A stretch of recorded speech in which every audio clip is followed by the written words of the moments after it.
Assalamualaikum warahmatullahi wabarakatuh. Perkenalkan, nama saya Nika Dwi Anggraini dengan NIM 14041241092 dari kelompok 6 paralel 3 Fisiologi Reproduksi Organisme Akuatik. Di video kali ini saya akan memaparkan terkait materi praktikum minggu ke-8 yang berjudul Induksi Hormonal dan Hipofisasi. Pembahasan yang pertama terkait hormonal. Hormonal atau hormon merupakan zat kimia yang diproduksi oleh kelenjar endokrin yang membawa pesan dalam tubuh menurut Esma et al. 2025. Dan hormon sendiri memiliki berbagai fungsi, namun ada fungsi tidak utama, terkhususnya dalam organisme akuatik. Yang pertama sebagai pertumbuhan, yang kedua sebagai metabolisme, dan yang ketiga sebagai reproduksi. Di PowerPoint tersebut tertera gambar bagaimana hormon masuk ke dalam tubuh ikan. Yang pertama, hormon akan masuk melalui sel pembuluh darah atau sel aliran darah yang nantinya akan bertujuan akhir ke sel targetnya, di mana ketika hormon sudah sampai ke sel target, hormon akan mulai bekerja dan melakukan proses fisiologisnya. Selanjutnya ada klasifikasi hormon. Yang pertama, hormon umum. Hormon umum merupakan hormon yang berada jauh dari tempat asalnya, yang dicirikan yang pertama disekresikan dalam tubuh, mempengaruhi sel jauh, dan respon lokalnya seperti metabolisme dan pertumbuhan. Lalu yang kedua ada hormon lokal, yaitu hormon yang dekat atau berada di sekitar tempat yang disekresikannya. Dengan ciri yang pertama dilepaskan ke cairan jaringannya, yang kedua mempengaruhi sel yang berdekatan, dan yang terakhir respon lokal seperti peradangan atau kontraksi jaringan. Selanjutnya manfaat terkait induksi hormon. Yang pertama untuk memperoleh gamet di luar musim pemijahan. Yang kedua memperoleh gamet lebih dini, dan yang ketiga untuk meningkatkan efisiensi dan prediktabilitasnya. Kenapa hormon ini penting dalam dunia aquaculture atau dunia reproduksi organisme akuatik? Karena tidak semua ikan dapat memijah secara alami, sehingga diperlukannya induksi hormonal untuk membantu proses reproduksinya. Ada beberapa contoh hormon, namun yang secara umum sering digunakan terdapat dua. Yang pertama OODEF, dan yang selanjutnya ada Ovaprin. OODEF sendiri merupakan hormon yang digunakan untuk merangsang perkembangan sel telur atau oosit untuk mempercepat kesiapan induk. Sedangkan Ovaprin sendiri merupakan hormon sintesis yang digunakan untuk merangsang ovulasi dan pemijahan pada ikan, menurut Estianti et al. 2021. Selanjutnya kita masuk pada pembahasan hipofisa. Hipofisa sendiri merupakan pusat pengendali utama produksi hormonal atau hormon yang terletak di hipotalamus atau otak bagian depan, dan berperan sebagai master gland sehingga mampu untuk mengatur berbagai aktivitas yang ada di kelenjar endokrin sendiri, menurut Siddiq et al. 2021. Kelenjar hipofisa sendiri dalam tubuh ikan disebut sebagai pituitary, sedangkan letaknya tepat di depan hipotalamus bagian infundibulum di sela turkisa. Selanjutnya ada mekanisme kontrol hormon. Yang pertama, di sini ada alur terkait mekanisme kontrol hormon sendiri. Yang pertama itu ada faktor eksternal berupa matahari, curah hujan, itu termasuk dalam faktor lingkungan. Kenapa faktor lingkungan mempengaruhi? Karena faktor lingkungan akan memberikan hormon kebahagiaan atau dopamin kepada otak, sehingga otak bisa menghasilkan hormon GnRH atau gonadotropin relastin hormon kepada pituitary. Selanjutnya dari pituitary akan mengirimkan sinyal berupa hormon FSH atau follicle stimulating hormone sebagai hormon pematangan awal gamet. Lalu FSH diberikan kepada ovari, dan ovari akan memberikan sinyal kepada hati, yaitu hormon 17 beta estradiol. Lalu dari hati akan melakukan proses fitogenesis dan menghasilkan protein kuning telur. Lalu dari ovari akan kembali ke bagian otak untuk menghasilkan estradiol, dan dari otak akan menghasilkan kembali hormon GnRH pada pituitary, dan pituitary menghasilkan hormon baru, yaitu hormon LH atau luteining hormone sebagai hormon pematangan akhir pada ovulasi. Selanjutnya yaitu donor hipofisa. Yang pertama ada homoplastik, yaitu spesies antara reseptor dan resipien yang sama. Contohnya seperti ikan mas dengan ikan mas, ikan lele dengan ikan lele, di mana terdapat beberapa kelebihan dan kekurangan. Yang pertama, kelebihan sendiri cocok secara biologis.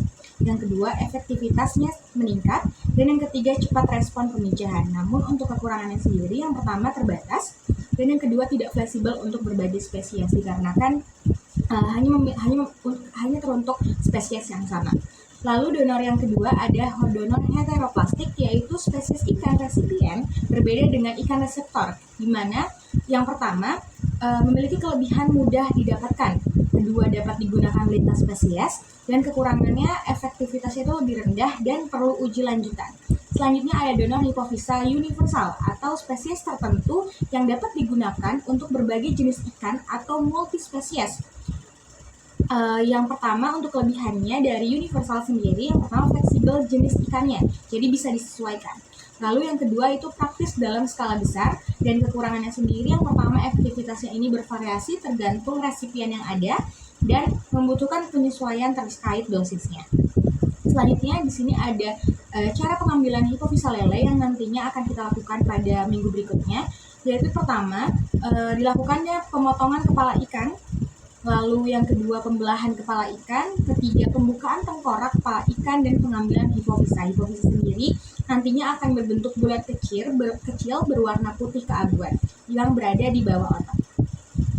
Selanjutnya terdapat titik-titik induksi yang dapat kita gunakan atau kita terapkan dalam proses hormonal sendiri. Yang pertama ada proses injeksi atau intramuskular, yaitu penyuntikan ke dalam otot pangkal ekor atau otot pangkal punggung. Memiliki beberapa kelebihan. Yang pertama penyerapannya cepat, yang kedua teknik relatif mudah, dan yang ketiga cocok untuk ikan yang berukuran sedang hingga besar. Selanjutnya untuk kekurangannya, yang pertama kerusakan otot dapat terjadi apabila penggunaan atau proses penyuntikan injeksinya itu tidak tepat, dan yang kedua kurang efektif. Selanjutnya ada intraperitoneal, yaitu penyuntikan atau injeksi ke dalam rongga perut atau abdomen pada ikan.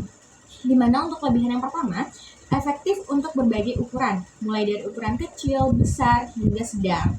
Dan yang kedua, resiko kerusakan jaringan ini lebih kecil daripada proses intramuskular. Dan untuk kekurangan yang pertama, resikonya ini dapat melukai organ apabila tidak dilakukan secara tepat. Dan yang kedua, reaksinya ini cenderung lamban. Selanjutnya ada titik induksi yang ketiga, yaitu intrakranial, yaitu penyuntikan langsung ke bagian kepala. Yang pertama, untuk kelebihan dari intrakranial ini sangat efektif dalam menstimulasi, namun memiliki kekurangan. Yang pertama, beresiko kematian jika tidak tepat, dan keahliannya ini membutuhkan fokus yang tinggi. Titik induksi yang keempat yaitu intravena. Intravena merupakan injeksi atau penyuntikan langsung ke pembuluh darah ikan, dan memiliki kelebihan yang pertama, penyebaran ini cepat karena hormon langsung masuk ke pembuluh darahnya, dan yang kedua efektif untuk respon yang cepat. Dan memiliki kekurangan yang pertama, sulit dan rumit. Kedua, resiko pendarahan atau stres tinggi apabila penyuntikannya ini dosis yang diberikan terlalu lebih atau kurang dan tidak tepat caranya. Selanjutnya ada titik induksi dari oral atau pemberian hormon melalui pakan atau kapsul. Dimana yang pertama, kelebihan yang pertama dari oral yaitu praktis, dan selanjutnya cocok untuk pemberian massal, tapi memiliki kekurangan berupa dosisnya ini sulit dikontrol dan dapat merusak saluran pencernaan. Selanjutnya atau yang terakhir yaitu titik induksi perendaman, di mana ini tuh memberikan hormon secara langsung pada media air perkembangannya. Dengan memiliki kelebihan yang pertama, cocok untuk pemberian massal, yang kedua mengurangi resiko luka pada ikan. Namun memiliki kekurangan, yang pertama penyerapan kurang merata dan efektivitasnya ini cenderung lebih rendah.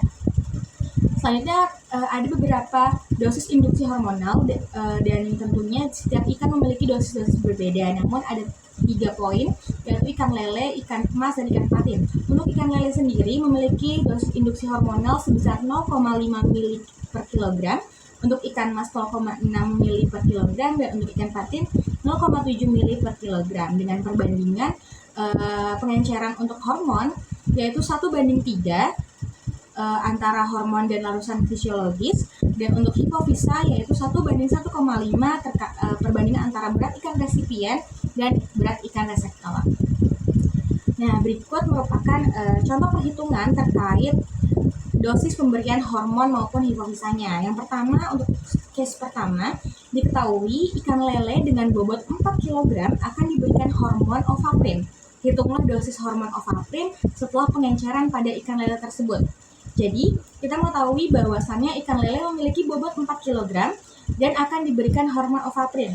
Kita back lagi, untuk perbandingan hormon itu perbandingannya 1:3 dengan dosis ikan lele sebanyak 0,5 mg sesuai ketentuan.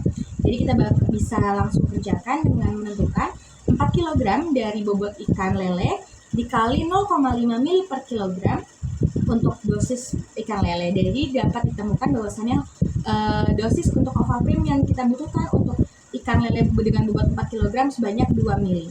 Lanjut kita masuk ke pengenceran larvis. Pengenceran larvis 1:3 yaitu 2:6 mili. Lalu total pengenceran yang kita butuhkan yaitu 2 mili dari dosis ikan lele ditambah 6 mili dari pengenceran larvis, jadi memiliki total 8 mili. Selanjutnya kita masuk ke case kedua, yaitu case dalam perhitungan dosis hipofisasi, yaitu diketahui ikan mas dengan bobot 2 kg akan diberikan larutan hipofisa dari reseptor. Jika bobot reseptor yang tersedia seberat 0,6 kg, berapa bobot dan jumlah ikan reseptor yang dibutuhkan? Jadi dapat kita garis bawahi lagi atau kita highlight lagi untuk perbandingan dari hipofisa yaitu 1:1,5 dan bobot reseptor yang kita butuhkan dapat kita cari dengan 2 kg bobot ikan mas dikali 1,5 perbandingan dari dosis hipofisa yang kita dapatkan dengan hasil 3 kg untuk bobot reseptor yang kita butuhkan. Dan untuk jumlah reseptor yang bakal kita butuhkan dengan satuan ekor yaitu 3 kg dari bobot reseptor yang kita butuhkan dibagi 0,6 dari berat reseptor yang tersedia. Jadi kita dapatkan 3 dibagi 0,6 merupakan 5 ekor ikan. Jadi dapat disimpulkan bahwasannya jumlah reseptor yang kita butuhkan dalam ikan mas yang butuh reseptor yaitu sebanyak 5 ekor. Selanjutnya ada daftar pustaka yang saya gunakan terkait laporan saya. Ada dari Esma et al. 2025, Estianti et al. 2021, dan Sidik et al. 2021. Terima kasih. Sekian pemaparan materi terkait hormonal dan hipofisa yang dapat saya berikan dan saya paparkan. Kurang lebihnya mohon maaf. Terima kasih. Wassalamualaikum warahmatullahi wabarakatuh.